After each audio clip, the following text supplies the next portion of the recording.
Hello and welcome back to another episode of Beyond the To-Do List. I am your host, Erik Fisher, and this is the show where I talk to the people behind the productivity. This week I'm excited to share with you a conversation I had with Justin and Tara Williams. Justin and Tara are a power duo who bring clarity and passion for achieving their goals in every aspect of their lives. And as successful real estate investors, entrepreneurs, parents, and a married couple, they know firsthand the importance of setting clear goals, prioritizing their tasks, and maintaining flexibility in order to create a fulfilling and balanced life. And in this conversation, they share their story of how they got started, their insights on how to find clarity, develop grit, scale a business, all while providing valuable tips on time management and maintaining a strong relationship both with each other and their kids. So if you're wondering how some of those married couples out there run a business together and run a family together, this is the episode for you. So I'll get out of the way and just say, enjoy this conversation with Justin and Tara Williams. Well, this week it is my privilege to welcome to the show Justin and Tara Williams. Justin, Tara, welcome to Beyond the To-Do List. Yes. Woo, we are pumped to be here, Erik. We've been following you for almost like half our life, I think, right? No, we're a little older. Not that long. But yeah, we started our first podcast in 2013 and you were one of the big names going around and we're like, wow, Erik's like our hero. And here we are more than a decade later. Like, this is epic, right? This is how you create a goal and a vision and you follow it. And here we are. So thanks for having us. This is awesome. Yeah, I'm thrilled to have you. And people that have listened to the show have heard me pitching your show over the course of July. And one of the things that was really cool was, I mean, I'm just going to call this out. Like, well, one, the name of the show, Millionaire University. Gosh, I wish I could remember all the talking points right off the top of my head right now to say it. But ultimately, I think one of the things that stuck out to me was you had an episode with Pat Flynn that was really cool. And then there was one where you were talking with somebody about earning money just playing video games. Yes. I was just like, wait a second, my son needs that. So yes. I do too. But well, that's the whole concept of Millionaire University, right? And why we created. We have 3 teenagers and they're trying to figure out what they're going to do with their life. Our son, Brogan, turns 18 next month and he doesn't want to go to college because we ruined him. Like, we did. We totally ruined him on that. I dropped out of college with the semester left and I'm like, I don't want to go learn about rocks. But the problem is we can't get our kids to do their chores. So we're like, okay, they don't want to go to college, but they don't really have a plan. We got to create something that's kind of like a hybrid, right? Gives them a structure, but also gives them flexibility, teaches them to actually make money, which college doesn't teach you how to make money. So, well, let's go back to that. I mean, it's a great place to start is, you know, with talking about the beginning of your journey. I know that you said that you started a podcast in 2013, but obviously that wasn't the first thing you did. You know, let's do the Millionaire University superhero origin story. Yes, I love it. So back to the beginning, Justin and I meet each other and I had graduated. I'm teaching school. I'm making like $26,000 a year. Justin comes into my world and he wants to make $1 million our very first summer of being married. And so he is a natural born entrepreneur. I am like a keep it safe, follow the rules, you know, slow and steady wins the race. And he came in and introduced this whole entrepreneurial world and journey for me. And we have, you know, created multiple 7-figure businesses while having 3 kids. And it's been pretty epic ride. The details on that. Some of the most exciting parts, like it didn't just happen. It wasn't easy, anything like that. I had a full ride football scholarship at BYU, had a little injury. I knew I was done playing. And once I was done playing, I could not get myself to go to one more class. I was like, I don't want to go learn about rocks. Like everyone told me to go to college to make money. No one's teaching me how to make money. I have a wife. We're going to have a family pretty soon. So I come to Tara with this plan. I'm like, hey, we're going to make $1 million. And I convinced her to quit her job as a teacher. And within a year, I think we had $120,000 of debt and brand new baby, failed like business partnership and all kinds of stuff. So we went to Bakersfield, California, where her brother and my brother and a guy named Matt who slept on the couch. We call it the bachelor pad. There's just a bunch of like we were practically homeless. So all these guys just lived in this bachelor pad. We had our 6-month-old son at the time sleeping in the closet of a small room and we just worked our butt off. And for 6 months, we woke up early. Tara was doing a lot of the admin in the business. I would sell door-to-door satellite dish. We finally got that paid off. Then we got into real estate investing, had some struggles, a lot of struggles along the way. It took us 8 months to do our first deal. Then we started doing some deals, did pretty good. Then we hit another roadblock and didn't know how to pay our bills. But finally, we got to a point, we got some things figured out, and we got to a point where we were flipping like 100 houses a year. So I'm trying to I don't want to like do the whole thing where you spend 50 minutes sharing your background. I just want to make sure people know we didn't grow up with money. We weren't just all of a sudden like making all this money and doing all these things. Like it took time, effort, energy. We had lots of ups and downs. Yeah. Well, and again, having that kind of a snapshot and kind of, catalyst moment, and honestly, just kind of, pulling back the curtain and revealing like, look, you may have had all this success. It's not overnight success, and it's definitely not without hardship, struggle, lessons learned, experience gained, all of that. And so I'm curious, as we go through kind of not necessarily your journey, but lessons learned from that journey. And you've got a lot of different C words that we can talk about here in terms of that experience, that knowledge, those lessons. Number one, I think, is change as little as possible. So let's unpack that a little bit. It sounds like you changed everything all at once. Yeah. Yeah, it's a little ironic. Well, it's funny because in a business, it's a really interesting thing because you have to get used to change, but you want to start out changing as little as possible. Because you want to start out with what am I good at? What do I know? Where are my skills? Where are my talents? Because it's a lot to take on. It's this new animal that you're going to take this bold, brave journey into and say, I'm going to create something a lot of times out of nothing. And so we say change as little as possible because what are you good at? What are you naturally interested in? And then how can you build off of that to create a successful business? It's like the whole path of least resistance. It seems like anyone we talk to, for example, there's this lady who had a commercial mortgage business. She was making $150,000 per year. And she came to me. She's like, I want to do real estate investing and I want to make this much money and I want to be there within 6 months. And I'm like, well, that's not going to happen. I asked her a few questions. What are you doing right now? And just by having her change a couple very small tweaks, basically a lot of the things that she was doing that was taking most of her time that she could hire someone else to do for $20 an hour, that tripled her business within a few months, right? But people always want the shiny object. They hear all these different things. This person's doing this, I can do this. And they read 100 books, they listen to 100 podcasts, and they have this huge list of things they need to do. We're trying to give you permission to let go of all of that. What is the one thing that you can do right now that will give you the biggest impact? Keep learning. You're going to learn all kinds of things.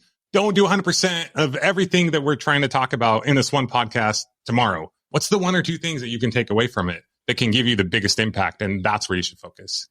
Yeah, it's the 80-20 rule where, in this example, if she'd taken a look at what she was doing and she suddenly has this light bulb moment of inspiration and wants to just ramp up, it's like, no, you're bogged down in all this 80 and really the 20, you need to delegate, offload that 80 so you can spend more on the 20, which is where really the results are coming from.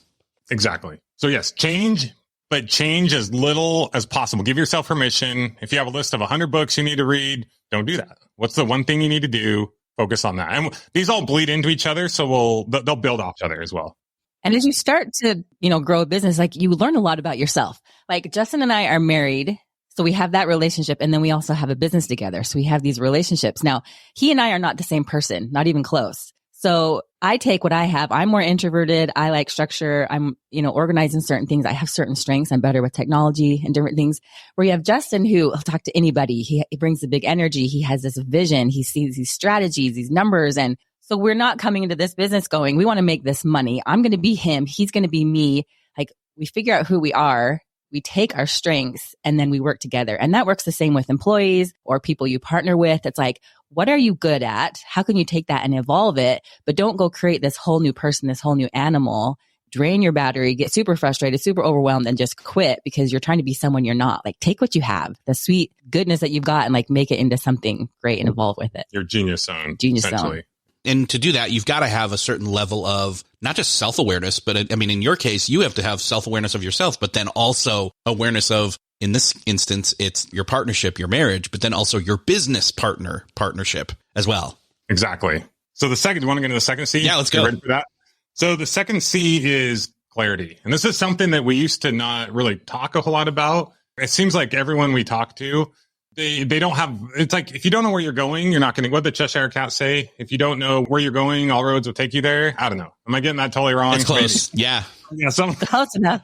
And you don't need to have perfect clarity. Like you don't need to be the person who has a perfect clarity and a perfect plan and you live your life this way, but you at least need to have an idea of where you're going. For example, we were talking to our 17-year-old son the other day. He's going to be 18 next month. And we're like, well, where do you want to go? And like, he didn't even really no. He didn't even have a plan. And he challenged me. He was like, Mom, do you have a goal for everything in your life? Because, they're teenagers. They don't want to listen to their parents as much anymore. And we can see patterns because, we're older and we've been through things and we can see where he's going. And we're like, you probably want to work on this habit. You probably want to develop this ability. You want to, have this mental and emotional strength to run this business. And so we're telling him like, set these goals. And he goes, Mom, like, do you have a goal? Do you have a goal in all these areas? I'm like, ask me any area in my life and I will have a goal because I'm passionate about it. Like, I know where I want to go. I have a vague understanding of where I want to go. It's not too specific. It's not too strict because if it's anal, I will close my mind to all the opportunities out there, but I have a direction and I'm passionate about it. So I was like, ask me about anything in my life. And he's like, well, what about this? And I'm like, this is my goal. It wasn't like, I need exactly this. It's like, this is what I want to feel, what I want to experience. And he was like, oh, dang. So I told him, like, look around. You've grown up in our home. You've grown up with parents who are very normal. So in a way, they kind of go, I know my parents, they have weakness. Like, should I really listen to them? And I'm going, the life you live is not normal. What you have at your fingertips, the opportunities that you have, the education that we try to force down you every single day is not normal. And the way we got there, it doesn't just happen. Like, you make little choices every single day to go, this is what I want. This is what I'm willing to do. This is how I'm willing to face myself. And what are my goals? And set those goals. You can't just let life come at you. It just won't work. You've got to make a goal and then adapt and pivot and evolve all the time.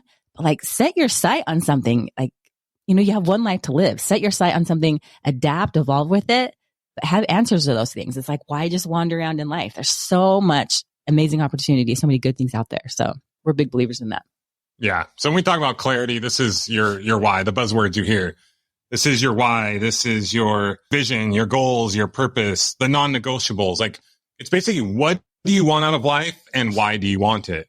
And why this is important. And once again, I would recommend take like 15 minutes on this and then change it and adapt it as you go.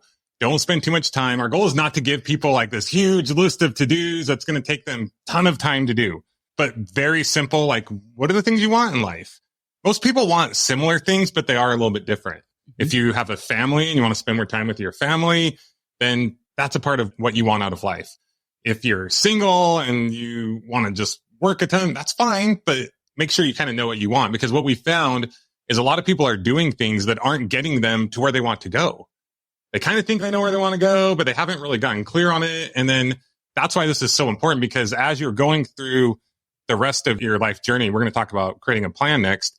If you're on a plan that's not getting you where you want to go, like, we're going to go on this 9-month trip with our family starting next week. And it's like, well, we were going to go to like Hawaii, then Bali, then Australia, then New Zealand. Anyway, but if we start like walking down the street, like, we're not going to get to the place we want to go. Or if we drive to the middle of nowhere, we're going to end up in the desert, right? Like, where do you want to go so that the next part, creating your simple plan, will get you to that place? So it sounds so simple. It sounds so obvious, but every day I'm like, oh, you don't even know where you want to go. Like, where do you want to go? And then we can help you get there, right? Yeah. Well, and if I hear you right, I think what I'm hearing is, as we transition into talking about creating a plan, is clarity also has to have some flexibility with it. Mm-hmm. The clarity means, okay, I know what I'm about and I know what I want, but the flexibility is, well, I'm going to try some things. If I see that it's not working its way out, or if I see that maybe it's not the right timing, or many different variables, you take that experience, you take that earned wisdom there from that, working that out, and you move forward and you pivot. Or maybe not pivot, maybe you rebrand. It's a flavor of all those different things, I should say. And, if you're going in one direction with the business and it's not working out, you do something different. I was talking to somebody and, they're a speaker, they're an author, they've got all these different things. And it's like, well, because they've got all those different channels, they can go in all those different directions. And if any one of them doesn't work at some point, they still have the others and they can keep going down those paths. 100%. When Tara and I were going over this, she's like, I don't feel like clarity should be at the beginning, because you don't get clarity until you take action. But we were trying to figure out the order, and we're like, well, but you got to have a little bit of clarity, right? So it's that initial clarity, but then it's renewing of clarity. It's clarifying over and over again throughout the entire journey, right? 100%. So everything we're talking about is really only to get you to like take action, so you can learn the things you don't know, so you can get information, so you can get feedback. But it's like, you got to have a little clarity, and then you got to create, which is the third one, your simple plan. This is not a 40-page business plan. Everyone's heard of, you should be able to write your plan on a napkin, essentially, right? This is very simple. This is the how to your what and your why, right? If getting clarity is like what you want to do and why you want to do that, this is how are you going to do that? So once again, this varies based on your situation, but you want to keep this as simple as possible, like a very simple plan. You want to give an example? Well, as Justin talked about, we're going to do this 9-month travel plan. And so the clarity is, let's do this. Like our oldest is going to graduate. Let's go on this trip. And the clarity was, let's go travel. We want to do this ever since we got married. Now, creating the simple plan is, where are we going to go? How are we going to get there? Where are we going to stay? What are we going to do? And so I love the simple plan because sometimes we create these big, huge, massive, elusive plans that are really hard and we get overwhelmed. But in this travel plan that we're making, it's like we're taking on a whole country. So this last week, I was like, I have to figure out Australia. I'm going to this whole continent, this whole country. If I tried to do that all at once in the very beginning, I'd get overwhelmed. I wouldn't do it. So the simple plan is, where are we going? How do we get there? How do we make this happen? So then we can then reverse engineer it, build it out with time, and then be able to handle it, swallow it day by day and not make it so overwhelming where we just tap out and we're done. And an example of this in business is, okay, I'm going to use something that's kind of might sound boring, not that exciting, but if you know your why, if you know where you want to go, like let's say you want to quit your job and let's say you want to spend more time with your family. And let's say you're good at, like you have a really clean car, like you got a clean car and you're like, I can know how to wash cars really well, right? And once again, I'm not trying to come up with this big, huge, insane, crazy, change the world idea. I'm trying to keep this very basic. You're like, oh, well, people pay this much money to have their car detailed. I could start a car detailing business. And so how many clients do I need to have to make the amount of money that I need to make that I came up with when I got clarity, right? And then you just reverse engineer it from there and start taking action on that. That's your plan, right? So you got your plan, just start taking simple steps towards that. Basically, there's like 10 podcasts we could create out of this one podcast, right? We have episodes where we talk about scaling your business and all those kinds of things. In episode 12, we talk about 10 steps to automate and scale your business. And in episode 44, we talk about 5 points of leverage. So the things we're sharing with you right here, like we can't go into an entire episode on that, but go check out those episodes if you want more of a deep dive. But just come up with a simple plan. And this can apply to anything in your life. It's like you got clarity on where you want to go, come up with a simple plan, and then let's get into calendaring. So calendaring might sound a little boring, not that exciting. But as we think about it, like our calendaring system, it's like an extension of our brain. Like it runs our entire life. Talk about AI, like my calendar is 10 times smarter than my brain, basically. Totally. I can't remember everything that's on there. I don't know of anybody who can handle, maybe unless they have like a photographic memory. I don't know anyone who is keeping track of everything that goes on in their life without some kind of outward system, like a calendar or some kind of something, because there's so much going on and there's so much that goes on in the head that if you don't write things down and schedule things out, plan them, you get this huge traffic jam in your head and you can't get these business ideas. You can't get the vision. You can't see these opportunities. You can't work with people. You're drained all the time. And so having a calendar is something that has absolutely saved our business life, our personal life, and everything that supports it. Yeah, you've got to have that external knowledge base or external, the second brain. Tiago Forte's got this great book that I talked to him about called, Building Your Second Brain. And that's specifically talking about, having ideas and putting them in places and organizing them and saving them for future use and all that. Calendar's kind of like that too, but it runs on the time and gets you in the right place at the right time and all that kind of good stuff. I'm curious, how many different calendars do you have like all meshed into your system? So actually, calendaring is like the system that we use. We use our calendar and we use that as our to-do list. We use that as our scheduling, how to get us where. We talk about this more in episode 41, but just to give some practical high-level tips. The default color, which on my calendar at least is the salmon. On your Google Calendar? My Google Calendar is the salmon color. Anytime I have a to-do or a thought that comes to my mind, my calendar is always open and I just write it down. I write it on my calendar. Right? So it's my to-do list. But then what I do is every day I'm constantly saying, what is the number one most important thing that I should be doing? And then I'll put that at the top. So it's kind of like the dirty one upper, right? Like, is this thing more important than this thing? I want to have a plan, but I want to adapt to that plan. I want to leave for flexibility. I don't want to be so rigid that I'm not able to change things up. I had a PE class in college, which is actually was in the PE major, which is probably why I dropped out. So I realized I was going to make like 20 grand a year. And we had to come up with these plans. And then these kids come to the school and we're going to teach them. This was the first time we ever did it. And I was partnered with this girl and she was like the perfect student. She had this perfect plan. Everything was drawn out, looked amazing. And I had kind of like some chicken scratch, but I had a couple ideas of how to change it up. And then these kids came and it was mad chaos. And I totally changed up my plan because I had a plan B and a C and she fritzed. She froze. She didn't know what to do. So I took over her thing and I just helped her. I could do this. And I got a much better grade than she did. And she was really upset about it. And it was because I was willing to adapt to that plan, right? Well, that's why the calendar is amazing because it allows you to have your plan. You can see it. But if you know what's going on in your day, you can actually have that buffer zone and that ability to be flexible. If you are all jammed up in your mind, you don't have the ability to be flexible and work on the fly because business is making quick decisions, being able to adapt. Problems are coming at you, different things are coming at you. And then you're also trying to create something. So you try to be as organized as possible. You find a system that works for you. You check things out the night before. I know what I'm doing tomorrow. Every Sunday I scan my whole week and I go through it with my family. We've got this activity this year. I've got this business deadline. And then every night I'm checking it. And then when I wake up in the morning, sometimes you wake up and you go, oh my gosh, you know that feeling you get when you know you have something to do and you're like, am I on top of it? Am I doing everything? And all you have to do is check your calendar and go, oh, okay, here are the color for my appointments. I've got this appointment. These are my top things. These would be nice. And if I can get to those, great. If not, I'll move them over. And so it really allows your mind and your brain to work well, as Justin said, so you can be smart on the fly, see those opportunities. Justin is incredible at seeing opportunities. He's incredible at creating systems. He's really good at being flexible. Like a couple of weeks ago, we were trying to figure out how to do everything we need to do in order to travel. I was having a Fritz moment. I have those from time to time. And I'm like, I don't think I can get everything done because I did have my calendar. I had my list, but it was overstacked. It was too high. And Justin instantly on the fly was like, okay, your brother is living with us for this period of time, trying to make some money before he's off on his own.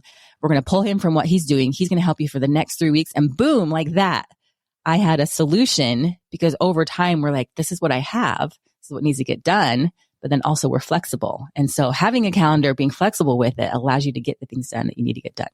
Kind of back to I had a little brain fart there, but I'll do salmon pink is the default color for all the to-dos.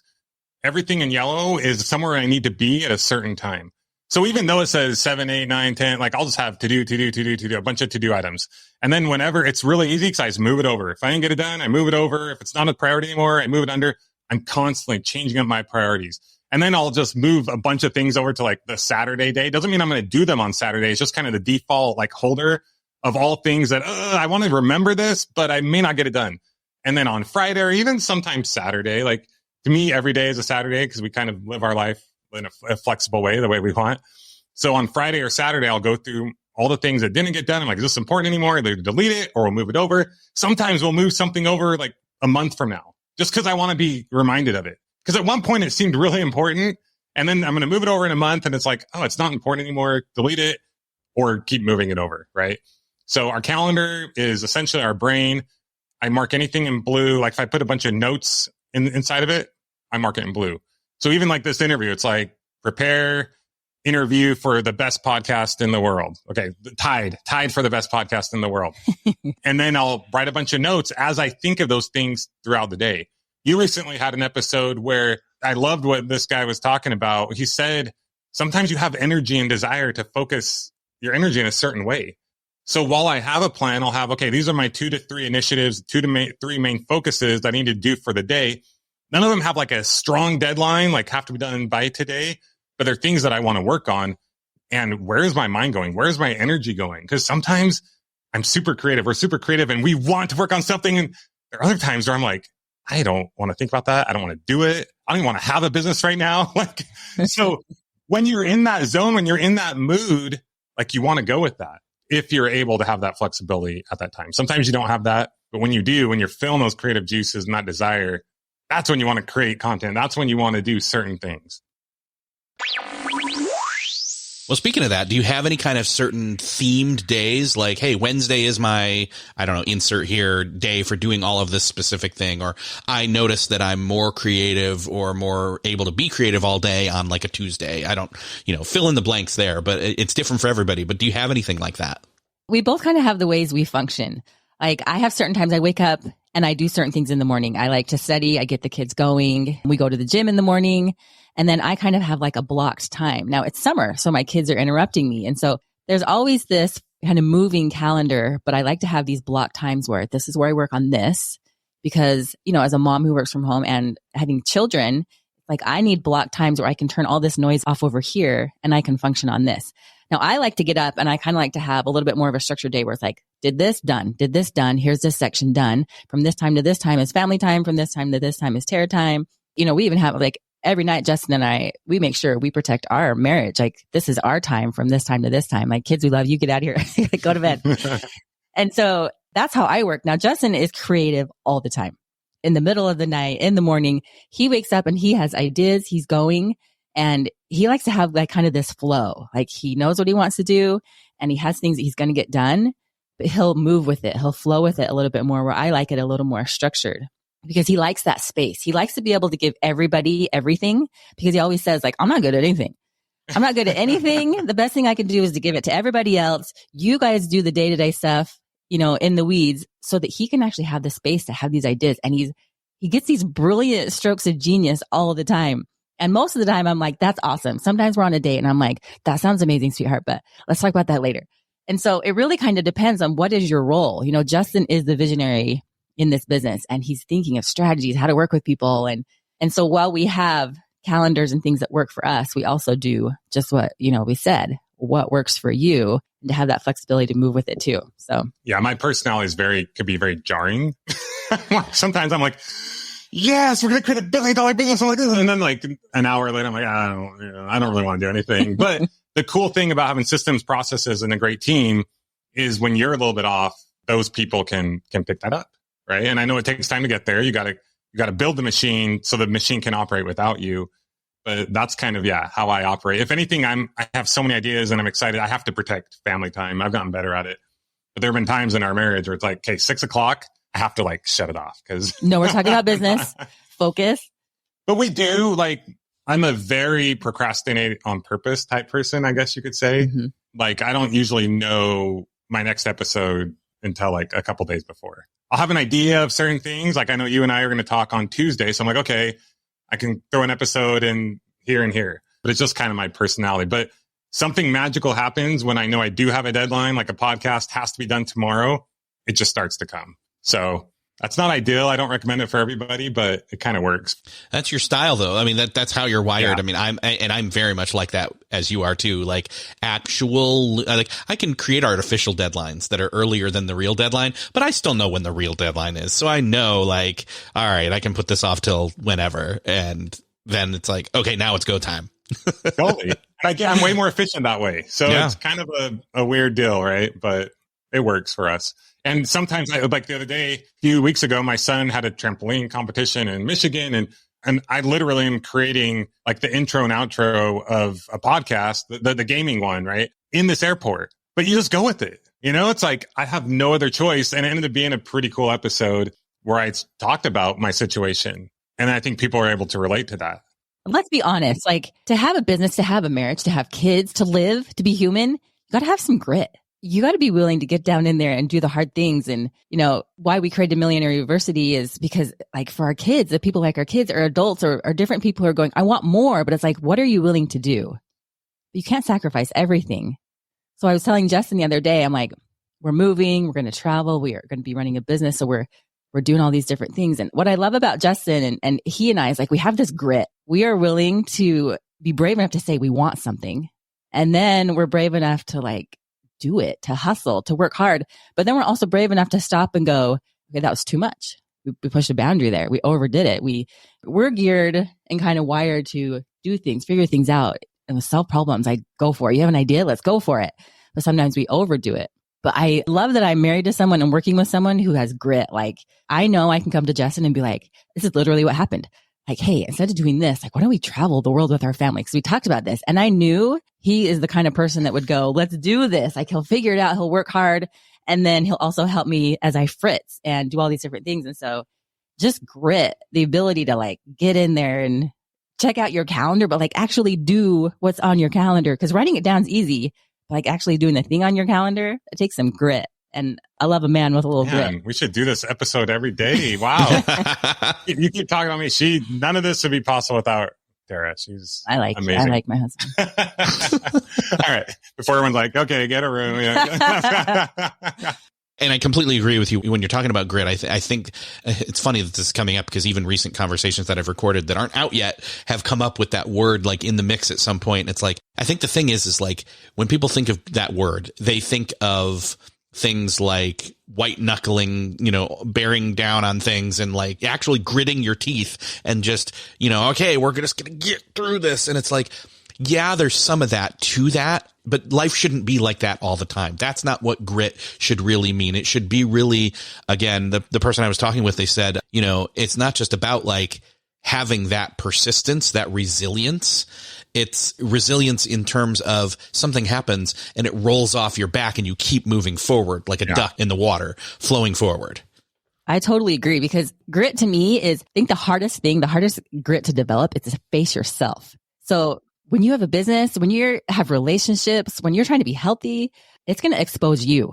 This business has exposed so many flaws in myself. This marriage has exposed so many flaws in myself. Kids, it's constantly exposing Tara. Like the business isn't something outside of me that, I'm just trying to create. It's like, what lives inside of me? What am I willing to face inside myself? What grit am I willing to have and to like see myself? And then to take that out there and share it with someone, share a vision and an idea, to lead, to put something out there, to be on this podcast. It's like, am I willing to face myself? Do I have the grit to not just white knuckle it and be blind to who I am, but to go, I am brave enough to go, I suck in this area. I'm going to still keep trying. Or, okay, I'm awesome in this area. I'm actually going to say something about it. I'm actually going to do something about it. Or I'm tired right now. Like it's been amazing because we've sold businesses and we've taken a couple years off.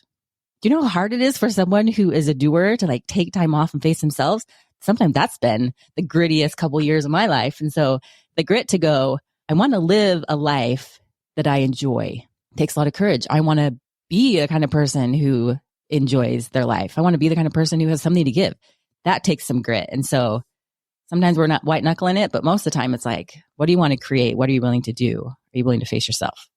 The actual, like, if you made starting a 7-figure business like a to-do list, if you broke it down, the actual to-do items aren't that difficult. It's not easy, but it's not any harder than going to a day job.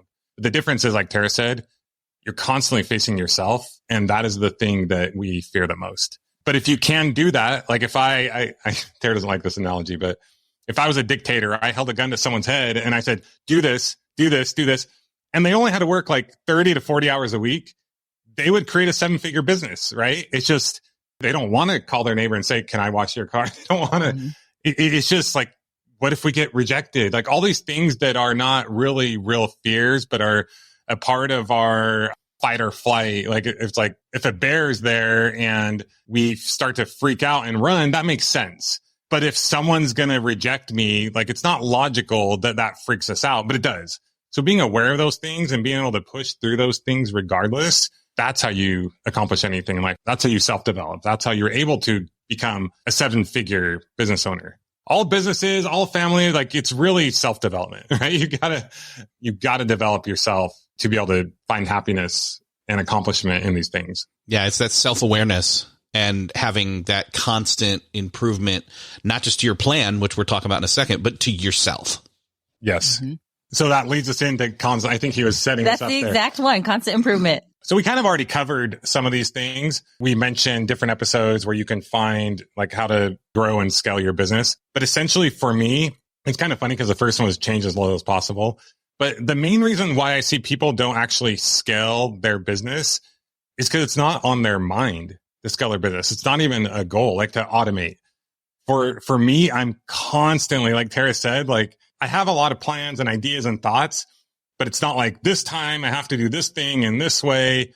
Sure, there's probably about 15 hours a week of that, like creating podcasts and stuff like that. But I'm constantly saying, what are we doing now? How can we make that better? Who can we get to do it? So it's essentially, first of all, we talked about doing as little as possible. What can we eliminate? What can we automate? What can we delegate? Those 3 questions. Eliminate, automate, delegate. Can we do any of that? Is there something that we are currently doing? Like not long ago, we were editing, you mentioned you have an editor. We were editing our entire podcast because we didn't know the right person and that takes time and all this stuff. But it's like, it was taking hours to edit our podcast. So we found someone to edit for us, like boom, that's 10 hours a week. That's now saved 2 times a week, saves us like 5 hours on each one. We still do some editing, but we do a lot less. When we had our house flipping business, we were spending 90% of our time making offers, analyzing houses. So we came up with a system where Tara or I didn't even know about a house until it was under contract. So we had all these people out making offers for us. They learned our criteria. And we had a bunch of people essentially out fishing. They each had their own pole. And when they got a fish, we're like, all right, that one looks good. Well, oh, that one's a little small. Let's throw it back. But that allowed us to 10x our business, right? And with our education business, so we were flipping all these houses. People were wondering, how are you doing this? So we started to educate people. And so Justin was the main educator. Then we brought on other educators. And then at one point we sold the business to those educators where it was so smooth and so flawless because this person had been in our business for a while. We didn't have to do anything with, okay, we're going to sell this business to you. You need to stay on for 2 to 5 years. It was like, we sold it. We were done. They're killing it. And we were able to move on all because of this question of, how do I make it better? How do I have someone else do it better than me? A lot of times other people do it way better than us. I mean, you can hear us and listen to us. We're normal. We say and do dumb things. We make mistakes, but we do some really cool things and we're willing to put ourselves out there. And so it's like this constant improvement of how can I make it better? How can I get someone else to make it better? And then at some point, maybe even sell the whole thing so I can do something else or, pivot and change how I want to be in that business. Very cool. I love it. I think the thing that might be a danger zone for some people is, okay, well, if I'm constantly improving or constantly looking for things to improve in what I'm doing, how I'm doing it, when is enough enough? Like, have you had moments like that where probably when you've been in the middle of different things, like you've sold something and then you said, okay, we're going to take time off and reassess the relationships, the spousal relationship, the kid relationship, our relation to our businesses, all those kinds of things. I think when I say, how can I improve it? It's usually my goal is how can we do this better? Maybe how can we do more? But it's usually my goal in life is like to do nothing. And that takes a lot of work to do nothing. I want to call that out again and say that again. So the goal in life is to do nothing. And that takes a lot of work. Yep. It's hilarious. These are like they're like mind tricks, like you said, right? You can come up with an artificial timeline or whatever. But I look at it and that's actually the last one is come to play, enjoy the game. I look at business and life as a game, right? Tara and I don't really love playing board games or cards. And I don't like it because it takes a lot of time, but like it doesn't make you real money. I'm like, I want to play the real thing. And I think you can make the rules. And the way I like to play my game, we got to the point where we're flipping 100 houses and we didn't look at them. Every single part of that business. We just said, what are the things that we do in this business? How can someone else do them? And it's almost like feels illegal. It feels wrong, but it's like, I don't know how to I can't even screw in a light bulb barely. No, he can't. I'm horrible at fixing things, but yet we flipped 100 houses a year. And I just realized like, oh, these are what the numbers look like. Like I had to get an education. I learned a lot of things. We had to build the machine that would then work for us essentially. So when I talk about like always trying to improve, this isn't the like, we don't have anything against like Grant Cardone and some of those like the hustle culture, but it's like, how can I make this better? How can I make it easier? And to remember, perfection is the enemy. Like talk about doing these podcasts. We could spend 10 years doing one podcast and make it so much better, but that's not going to move the needle where we want to go. And so there's a lot of letting go of like, yeah, I could do this a million times better, but what is the best way to use my time? And so you want to do your best, but you also have to let go of this perfect scenario of what you have and what exactly you want it to look like. And so that's important. That's been important for me as someone who, in one of your episodes, a guy was talking about hitting his psyche. It's more perfectionistic and anal at times. It's like, that's the psyche I have to work with while running a business. And so I want things to be perfect, but I also have learned to let go of that majorly because I'm not going to get anywhere. And so that's important for me. And I think it all comes down. That's why you got to start with clarity. What do you want out of life? What are your non-negotiables? Because in my mind, I'm like, I think we can start $1 billion business. When I used to first talk to Tara about having $1 billion business, she's like, no, like that's going to cause you to like work really hard and like not have any family time. And I'm like, no, that's part of it. The game is how do I get to $1 billion business in 10 years while spending amazing quality time with our family, while helping tons of people? That's the game. That's the objective. Will we get there? I don't know, but we're going to have a heck of a fun time trying to get there. Right. Mm-hmm. It's part of the adventure, part of the journey. Like Tara said, we took a couple of years off. We had everything. Like we're selling our house right now. We essentially, and this is not like bragging at all. This is just kind of a heads up. Like we essentially live in a resort. We, a couple of years ago, we wanted a bigger house. We're like, hey, we can afford this. Let's do it. We've arrived. We've done all these things. More family can come visit us. We have more land. We're still by the beach. And it's been great. But we just realized like happiness is like an internal thing, right? Mm-hmm. Like hasn't made us any happier per se. We're glad we accomplished it. So we realize it's not really the thing. And now we're selling it and we're letting it all go, because you gotta learn to enjoy the journey, enjoy the game. And I know it sounds kind of cliche, but if you're just trying to get somewhere and you're anxious and upset and frustrated and you're arguing with your spouse or your kids and all these things on the way, and you're like knocking everybody out in your way, you're going to get to the end game and it was all for naught. Right? Like you got to learn to love yourself and everything along the way. Yeah, it's the process. It's the journey. It's the learning as you go. It's not, okay, I've arrived. Yes. Like you could say that about this trip if you wanted to, but you'd be wrong, and you know that already. So that's good. We totally know that. We still want to take it. Yeah. Like there's the outer journey and the inner journey. Yeah. We still want to take it, but we know it's not necessarily it's going to be a lot of work. Our kids are going to complain. We're going to get frustrated with them, but it's also going to give perspective, and it's going to be a beautiful time to learn and adjust and grow. And that's why I love success, because I love that we have met certain financial goals. Because if I'm being honest, back in the day, I was like, once I reach a certain goal, I'll finally be like good enough. I'm going to feel good enough. It's going to be this thing. And it wasn't until we reached those goals that I was like, crap, I feel worse than when I set the goal before, because it was me always in there that I had to face. And so I absolutely love that we have hit these financial goals. I love that we bought our dream house, and I love that we're letting it go, because it forces me to continue to go inside myself and go, that's my job. It's an inner job. But I don't think, just for me, if I hadn't met these certain financial goals, I think I'd always be like, once I get that, I'll be there. Like I'll feel this certain way. And so I love that we go for things, because it shows us ourselves in the good ways, and also the ways where it's like, oh gosh, this isn't working. Like that's one of the biggest things I love success. Not because it's like, oh, I'm awesome, I'm successful. It's like, I'm successful outwardly, but am I successful inwardly? And that's my truest, desire for life. Yeah. Well, and again, I think you've got great episodes on all these different topics. And so again, we'll throw those in the show notes. Any kind of landing point you want to have here? Like if somebody's listening to this and they're like, okay, that's great for them, but I don't know how I could even start. What would you say to that person? I mean, what I would say is, if you don't have a plan, come up with a simple one. Like, what do you want? Be brave enough to say, I want this. Make a 2-second plan, and then make a plan for that week to actually do something about it with a deadline. So here's a simple idea. I want to lose 10 pounds. I'm brave enough to say, I want to lose 10 pounds. I'm going to tell someone about it. I'm going to make a simple plan. I'm going to go to the gym 3 times a week, and then I'm going to get myself there. And then the next week, I'm going to go, how is that? How can I add to it? That's what I do. Because when you make a plan and you do something, it changes your whole life, changes your brain, changes your emotional state, changes your ability to create more. Be brave enough to make a plan, do something about it. Amen. I could talk about this stuff forever, but I think it's just, what's the one thing, that you can change in your life that'll make the most impact, and take action on that. Because like we talked about, when you take action, you get information, and you could see where to go next. The light turns on, you get more clarity, and then you keep going. So I don't know. You have nothing to lose. I always like to tell people, we hold on to what we have so tightly.